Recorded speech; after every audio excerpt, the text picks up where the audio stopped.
Salut à tous et bienvenue sur cette deuxième vidéo. Je vais expliquer ici ma stratégie de trading qui est simple, disciplinée et réaliste. Beaucoup de traders cherchent la stratégie parfaite. Moi j'ai compris une chose, une stratégie simple et disciplinée est supérieure à une stratégie complexe mais sans constance. Cette vidéo, je vais te montrer comment je trade réellement. Disclaimer, je ne suis pas là pour te dire que je trade et que je gagne à 100% du temps, etc. Je suis en train de construire mon parcours pour devenir réellement trader professionnel rentable. Sur le long terme, bien sûr. Ce que je te partage ici, c'est ma méthode actuelle, celle que j'améliore quasiment tous les jours, sans changer, bien sûr, les règles essentielles. Première règle essentielle, je ne trade pas tout. En 2026, j'ai décidé de me spécialiser sur le Forex, mais de trader quelques actifs en particulier, notamment l'euro-dollar, le suisse yen et l'argent, notamment le silver. J'ai vu que la spécialisation est mieux que la dispersion. Alors, sur cette année, je me concentre uniquement sur ces trois paires spécifiquement.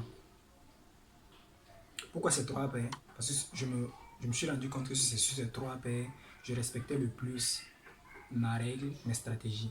Non pas parce que je suis le plus rentable sur ces devises-là. Et aussi moins d'actifs égale à plus focus, égale à plus de maîtrise, égale à rentabilité. Et avant même de regarder les graphiques, je commence par le plus important, qui est le biais fondamental, ce qui fait réellement bouger les marchés, surtout le Forex. Ensuite, nous avons des différentes confirmations techniques telles que support, résistance, Fibo, counter trend line, etc. Gestion de risque, j'ai une gestion de risque quasi impeccable, ce qui me permettra d'être rentable, même avec un win rate faible. Je préfère perdre petit et gagner gros une fois que tout rendre ensuite. La plus grande difficulté, ce n'est pas le technique, mais plutôt le mental.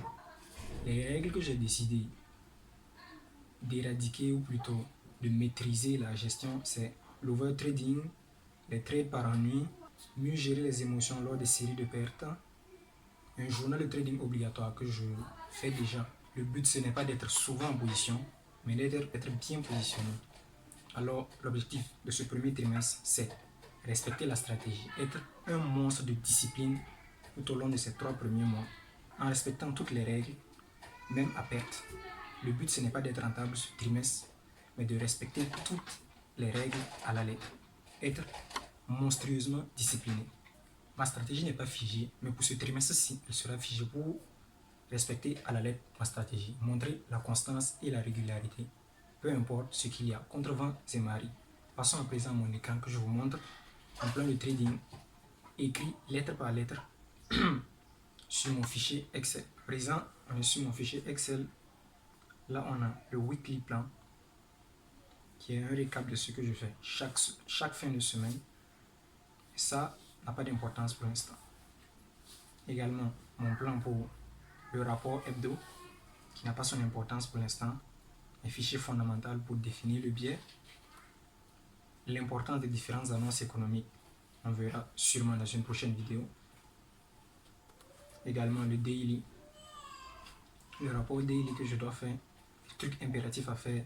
Là, on a mon plan et mes règles. Tout d'abord, en haut, on voit un bon trader, c'est tout simplement celui qui ne fuck up jamais. Son but premier est de préserver son capital. Je trade uniquement les trends en swing trading, notamment sur les devises CHF, JPY, Euro USD, XAG USD. Okay. Première règle, pas de trade le lundi ni le vendredi, à part si c'est un trade A+, c'est-à-dire respectant toutes les règles, un 5 sur 5 obligatoire. Deuxièmement, on a sur la paire CHF JPY suissienne, il faut un positionnement retail inférieur à 20%. Sur euro-dollar, inférieur à 30%. Et sur le silver, inférieur à 50%. Ce sont des règles instaurées par mon nom. Troisièmement, on a un RR compris, qui doit être compris entre 3 et 5 maximum. Parce que j'ai compris que viser des gros RR, c'est inutile. Ça réduit ton win rate. Et ça te fait perdre confiance en ta stratégie. Donc il faut élargir les stops et avoir une confiance en son trade de minimum 70%. Ça ne sert à rien de prendre des trades dont tu n'as pas confiance et espérant réaliser des gains dessus. Quatrième, nous avons fait du MTF, du Multi-Time Frame Analysis. Analyser au moins sur minimum 2 time frames et que le setup soit beau, c'est-à-dire clair et net, simple, pas de complications. 5. Avoir un risque fixe. Avant, j'avais fixé un risque de 0,5%, mais vu que cette fois, on va passer en démo et que le but, c'est de respecter les règles tout au long du trimestre, j'ai décidé de passer à 1%. Vu que c'est un compte démo, c'était pour voir uniquement des stats. C'est des stats pour pouvoir passer ensuite sur un compte propre firme ou réel et adapter le risque selon le drawdown, etc. Donc, risque fixe, 1%, peu importe ce qui arrive. Que ce soit en série de pertes, série de gains, etc. 6, nous avons prendre au maximum 2 trades par semaine et maximum 6 trades le mois. C'est-à-dire, si je prends 2 trades pendant une semaine, la semaine qui suit, obligatoirement un seul trade. Et alors, exception sur, sur le silver, je n'ai droit qu'à un trade le mois. Parce que c'est une paire assez volatile et c'est une matière première comparée aux 2 autres paires qui sont des devises. Alors, privilégiez la qualité, la quantité. Checklist obligatoire après 3 paires d'affilée. Après 3 paires d'affilée, voir si j'ai respecté mon plan, si mes trades étaient de type A, B ou C, c'est-à-dire le grade de trade, si le marché était favorable. Nous avons des options telles que add-in, lorsqu'on a une confluence en plus pendant le trade, si le setup est beau, visuellement, techniquement simple et beau, une question à se poser toujours avant chaque trade. Est-ce que c'est une transaction que je prendrai 10 fois sur 10? Sinon, pas la peine de prendre cette opportunité. Et toujours en swing, toujours déplacer son SL de façon mou, c'est-à-dire large, c'est-à-dire laisser de la place au prix pour qu'il fasse des swings. L'objectif, c'est le swing trading. Et l'objectif, c'est d'avoir une rentabilité de 3% par mois, largement suffisant. Et la stratégie à proprement dit. Stratégie à proprement dit. Il faut d'abord un biais fondamental grâce au rapport hebdomadaire qui se fait le week-end. Lorsque j'ai une direction fondamentale, maintenant, on a les règles d'or. Tout d'abord, un bon setup se reconnaît avant d'ouvrir le graphique, pas dessus. Entrez uniquement sur les traits dont je comprends ce qui se passe au niveau fondamental et au niveau technique.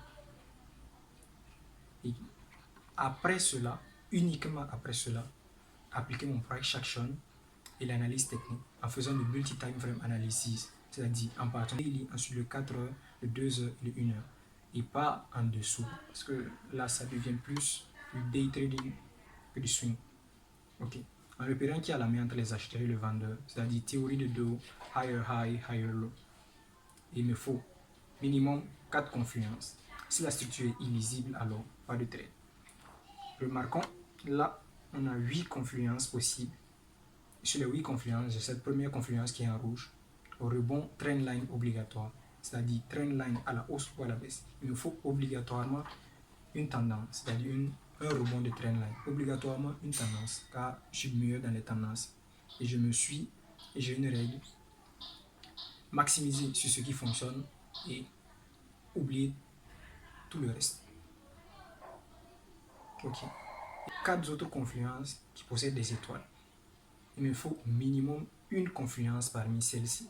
Donc, retracement Fibo au 30, 50 ou 60%, notamment le 50% est le plus puissant. Un pattern, c'est-à-dire figure chartiste dans mon sens, figure de continuation, figure de retournement, il y a plein de vidéos dessus. Une counter trendline, cassure d'une counter trendline qui est contre moi. Counter trendline, c'est une trendline qui n'est pas dans mon sens et qui est break. Et nous avons une candlestick pattern qui est une bougie dans mon sens, comme des marteaux, des doji ou des englobantes. Et enfin, nous avons les 3 dernières confluences qui est support / résistance en rebond. C'est-à-dire, support, j'appelle ça plus des zones de prix qui peuvent être, comment dirais-je, des supports ou à la baisse des résistances. Nous avons la divergence RSI, les SMI 50 ou 100. SMI, c'est les moyennes mobiles lissées. Smooth moving average, donc les moyennes mobiles lycées, pas les moyennes mobiles simples, mais les moyennes mobiles lycées, 50 et 100, un rebond dessus. 50 et les 100, c'est les moyennes mobiles les plus utilisées en institution, donc notamment les plus puissantes. Ça, c'est le récap de mes règles et de ma stratégie. Donc, tout au long de ce premier trimestre, ça sera se focus uniquement sur la discipline et respecter à la lettre mes règles et ma stratégie. Non pas d'être un cadre, mais de se concentrer uniquement sur ce point-ci.